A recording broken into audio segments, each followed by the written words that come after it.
Alhamdulillah, wassalatu wassalamu ala rasulillah wa ala alihi wa sahbihi wa man tabi'ahum bi ihsani ila yaumiddin. Faqala Allah Ta'ala fi Qur'anil Karim, a'udzu billahi minasyaitonir rajim, ya ayyuhalladzina amanu taqullaha haqqa tuqatih wa la tamutunna illa wa antum muslimun.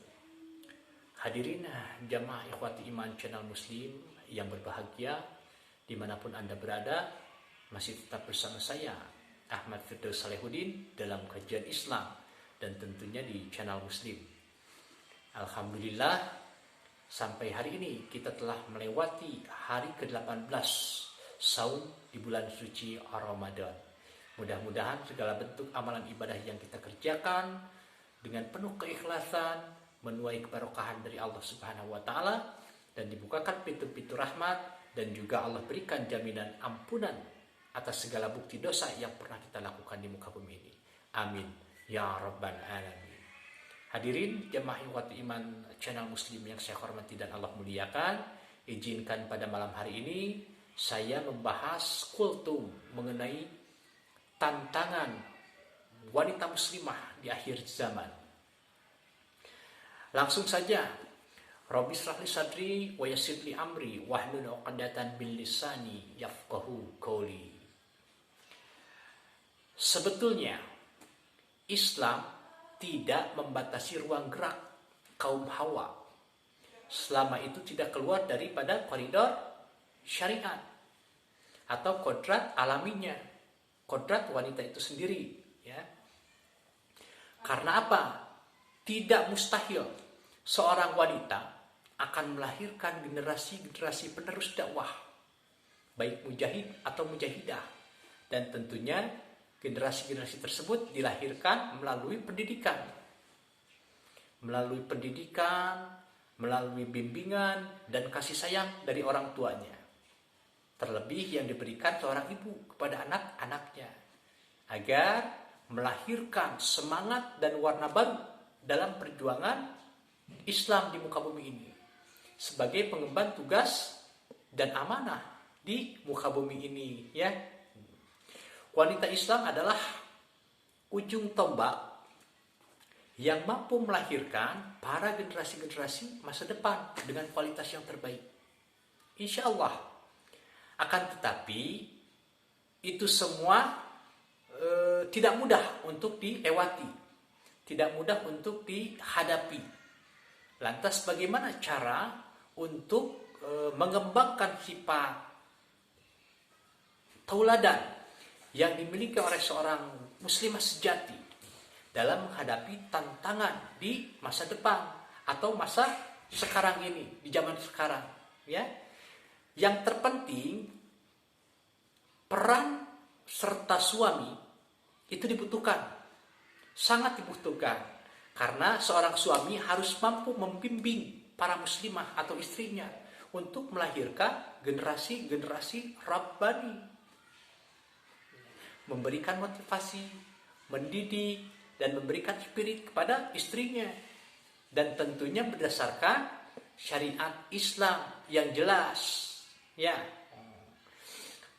Ada di antara contoh yang mesti wanita muslimah lakukan.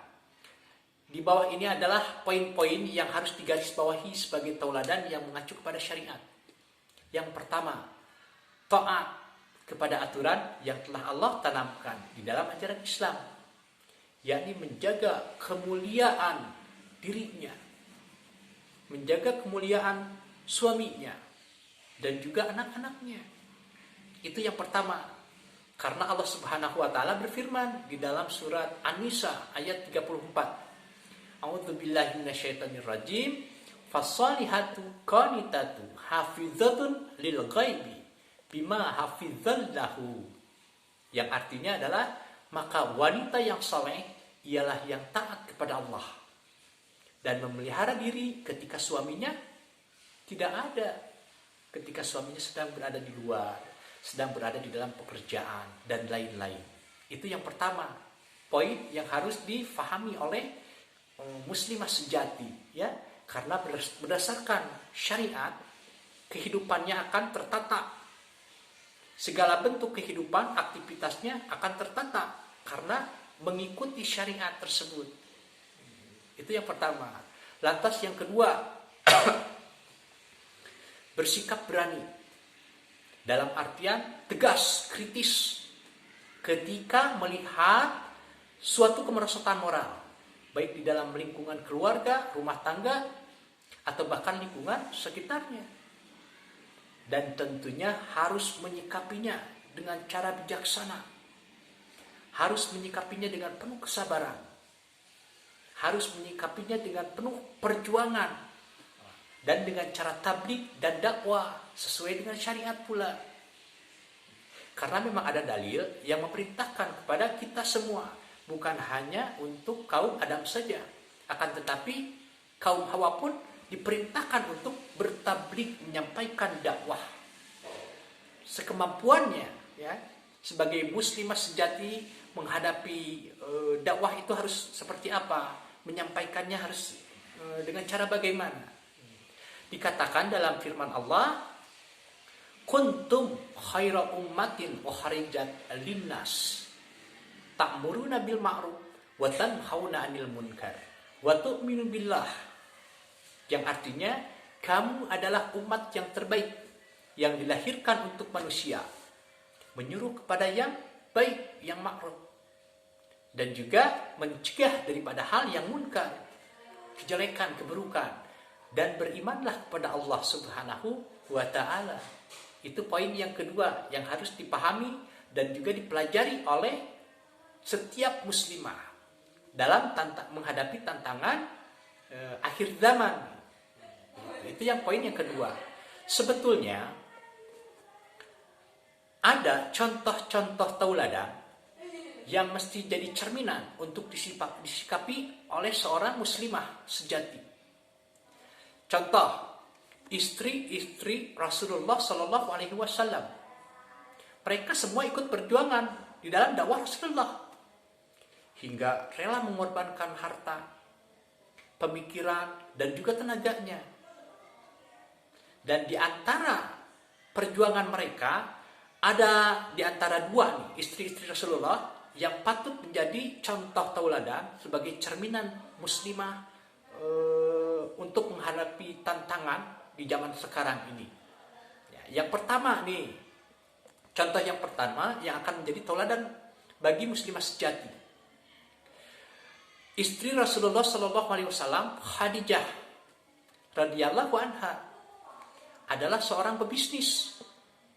Beliau adalah seorang pebisnis, saudagar yang kaya raya pada masa Arab di zaman itu, ya. Khadijah radhiyallahu anha adalah seorang pebisnis ulung yang berperan penting dalam perputaran ekonomi masyarakat Mekah pada saat itu. Bahwa ia bertemu dengan Rasulullah Sallallahu Alaihi Wasallam bukan di dalam majelis ilmu ataupun tempat beribadah. Karena itu menjadi bukti bahwa Allah mengizinkan seorang pebisnis saja menjadi istri seorang yang kelak dilantik sebagai pembawa ajaran Islam atau penyampai risalah. Itu poin yang pertama, ya, yang dilakukan oleh Khadijah radhiyallahu anha. Beliau seorang saudagar kaya raya. Segala bentuk hartanya yang dia miliki tumpah dan diberikan kepada Rasulullah Sallallahu Alaihi Wasallam untuk peran dakwahnya. Dan bukan hanya hartanya saja, akan tetapi perjuangannya, pemikirannya, tenaganya itu tumpah kepada Rasulullah sebagai alat atau sarana medan dakwah di medan dakwah. Itu yang pertama. Lantas yang kedua, sosok istri Rasulullah yang akan menjadi teladan muslimah sejati, yakni Sayyidah Aisyah. Sayyidah Aisyah yang merupakan istri Rasulullah yang paling muda, yang juga merupakan putri dari sahabat Rasulullah sendiri, yakni Sayyidina Abu Bakar. Sayyidina Abu Bakar. Karena hampir sama seperti Sayyidina Khadijah, Sayyidina Aisyah merupakan sosok perempuan pemberani. Beliau merupakan Ummul Mukminin atau umumnya dikenang sebagai ibunya kaum mukmin, Ummul Mukminin, ya. Mengapa Sayyidah Aisyah dikatakan sebagai Ummul Mukminin? Karena dari beliau kita memahami berbagai ilmu yang didapat langsung dari baginda kita Rasulullah Sallallahu Alaihi Wasallam. Segala macam ilmu yang tidak beliau ketahui dapat langsung beliau temukan sumbernya, jawabannya dari Rasulullah Sallallahu Alaihi Wasallam. Betapa luasnya ilmu yang beliau miliki. Bahkan hadis-hadis Rasulullah pun banyak yang kita dapatkan dari Sayyidah Aisyah. Kita dapat belajar dari Sayyidah Aisyah tentang ketakunannya, ketawaduannya, gigih, cerdas, penyayang, penyabar, dan itu adalah contoh untuk kepada muslimah di zaman sekarang sebagai cerminannya. Yang mana itu di antara contoh tauladan yang mesti wanita zaman now ketahui sebagai landasan penting menyikapi tentang kehidupan di masa kini. Karena apa? Wanita bukanlah budak peradaban. Seperti cara pemikiran atau anggapan orang-orang jahiliyah terdahulu dan perilaku budaya masyarakat sekarang yang sangat merendahkan kaum perempuan. Lantas setelah Islam muncul, anggapan seperti ini telah ditepis seiring datangnya Islam ke muka bumi. Untuk apa? Untuk menghormati kaum wanita, untuk memberikan keleluasaannya kepada kaum wanita, dan bukan hanya kaum laki-laki saja untuk berdakwah, akan tetapi kaum wanita pun diwajibkan untuk berdakwah baik di dalam rumah tangga ataupun di sekelilingnya, ya. Sebagaimana Rasulullah Shallallahu Alaihi Wasallam bersabda dalam khutbah Haji Wada, yang artinya perlakukanlah kaum wanita dengan baik. Al-Hadis. Hadirin jamaah ikhwati iman channel Muslim yang saya hormati dan Allah muliakan, mudah-mudahan itu menjadi wawasan atau ilmu, sedikit ilmu yang saya bagikan mengenai pembahasan tantangan wanita muslimah di akhir zaman. Semoga bermanfaat. Aku qouli hadza wa astaghfirullah li wa lakum. Wassalamualaikum warahmatullahi wabarakatuh.